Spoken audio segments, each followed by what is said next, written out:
여종이 되어 떠난 딸. 조선 중기 전라도의 한 산골 마을에 박문석이라는 진사가 살고 있었습니다. 그는 젊은 시절 소가에 급제하여 진사가 되었지만 대관은 보지 않고 고향에 머물며 서당을 열어 마을 아이들을 가르치며 살았습니다. 벼슬길에는 관심이 없었고 책을 읽고 아이들을 가르치는 것이 그의 낙이었습니다. 박진사에게는 아내 정씨와 7살 된 딸 소희가 있었습니다. 소희는 영특하고 착한 아이였습니다. 아버지가 아이들을 가르치는 소리를 들으며 저절로 글을 익혔고 어린 나이에도 천자문을 다 떼었습니다. 아버지, 이 글자는 무슨 뜻이에요? 오, 소희야. 이것은 이니에지를 뜻하는 글자란다. 이니에지요? 그게 뭐예요? 사람이 지켜야 할 4가지 덕목이지. 소희도 이것을 잘 배워야 한다. 네, 아버지. 박진사는 딸을 무척 사랑했습니다. 비록 아들은 없었지만 소희만 있으면 세상을 다 가진 것 같았습니다. 아내 정씨도 딸을 극진히 아꼈습니다. 박진사에게는 2명의 절친한 벗이 있었습니다. 같은 해에 소과에 급제한 이정호와 김동수였습니다. 이정호는 대과에 급제하여 지금은 한양에서 정호품 벼슬을 하고 있었고 김동수는 의원이 되어 이웃 고을에서 환자들을 돌보고 있었습니다. 세 사람은 1년에 2~3번씩 모여 술을 마시며 회포를 풀었습니다.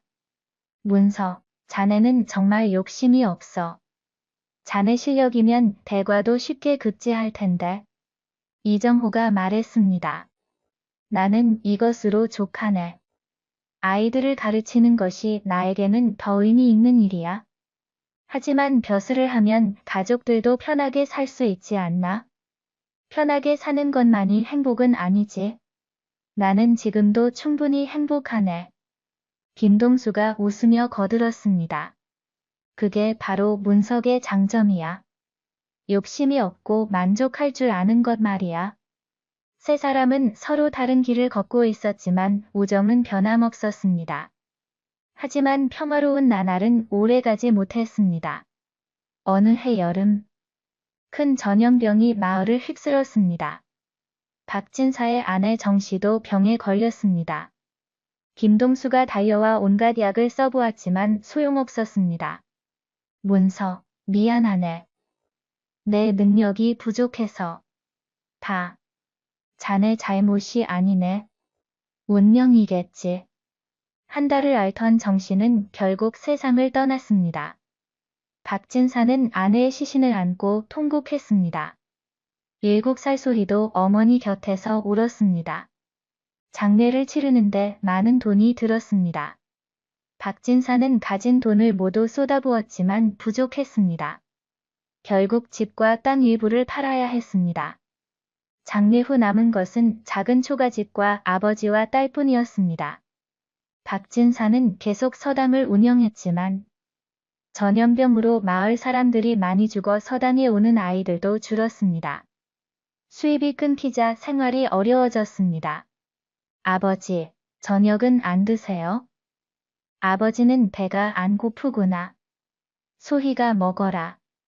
하지만 소희는 알고 있었습니다.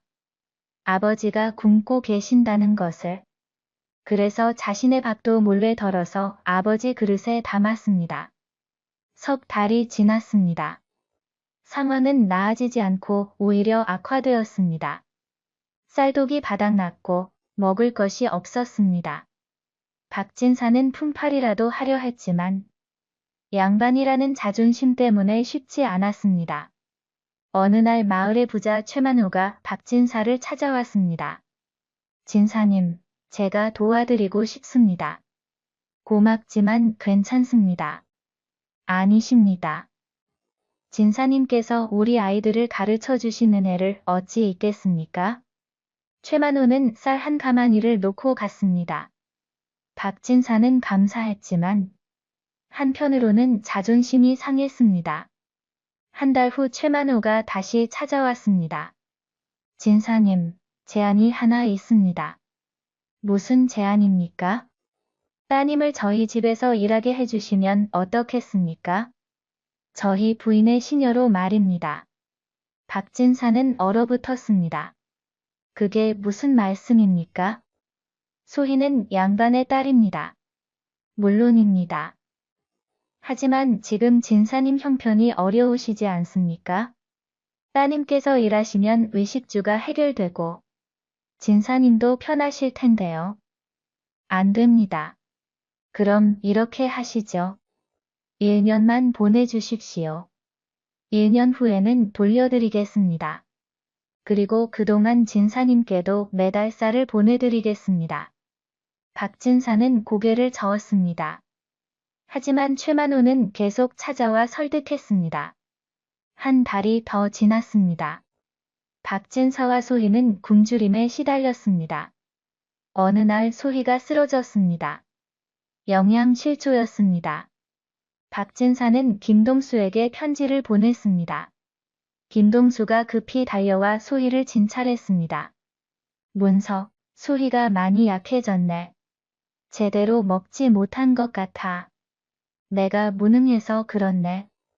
약을 지어줄 테니 먹이게. 그리고 영양가 있는 음식을 먹여야 해. 하지만 박진사에게는 약을 지을 돈도, 음식을 살 돈도 없었습니다. 김동수는 자신의 돈으로 약을 지어주었습니다. 문서, 너무 자존심만 세우지 말게. 친구들에게 도움을 청해도 되네. 고맙네, 동수야. 소희는 약을 먹고 조금 나아졌지만 근본적인 해결책이 필요했습니다. 계속 이렇게 살 수는 없었습니다. 어느 날 밤 소희가 아버지에게 말했습니다. 아버지, 제가 최날이 되게 가겠어요. 안 된다. 아버지, 이대로는 우리 둘 다 죽을 거예요. 제가 가면 아버지는 편하실 거예요. 하지만 너는 양반의 딸이야. 시녀로 일할 수 없어. 괜찮아요. 1년만이잖아요. 1년 후에 돌아올게요. 박진사는 밤새 울었습니다. 자신의 무능함이 한스러웠습니다. 그리고 마침내 최악의 결정을 내렸습니다. 다음날 박진사는 최만호를 찾아갔습니다. 소희를 데려가시오. 현명한 선택을 하셨습니다. 1년 후에 꼭 돌려드리겠습니다. 소희가 최만호를 따라가는 날, 박진사는 딸을 꼭 안았습니다. 소희야, 미안하다. 아버지가 무능해서. 아버지, 괜찮아요. 저는 잘할 수 있어요. 1년만 참아라.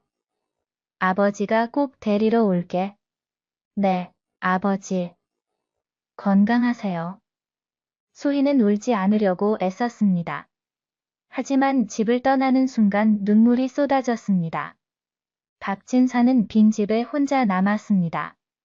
딸의 방에 들어가 딸이 쓰던 책을 보며 울었습니다. 내가 무슨 짓을 한 거냐? 내가 무슨 짓을. 그는 술로 세월을 보냈습니다. 먹지도 않고 씻지도 않았습니다. 서당도 문을 닫았습니다. 한 달 후 김동수가 박진사를 찾아왔습니다. 문서. 무슨 일인가? 자네 모습이 왜 이 모양인가? 박진사는 친구에게 모든 것을 털어놓았습니다. 아내가 죽은 일, 딸을 보낸 일. 김동수는 충격을 받았습니다. 자네가 소희를 보냈다고? 나는 이제 아버지도 아니네. 딸을 보낸 놈이 무슨 아버지인가? 문서, 정신 차리게. 이러고 있을 때가 아니야. 김동수는 즉시 한양에 있는 이정호에게 편지를 보냈습니다. 사흘 후 이정호가 급히 달려왔습니다. 문서, 내가 왔네. 새 친구가 모였습니다. 우리가 어떻게든 소희를 데려와야 하네. 이정호가 말했습니다. 하지만 어떻게?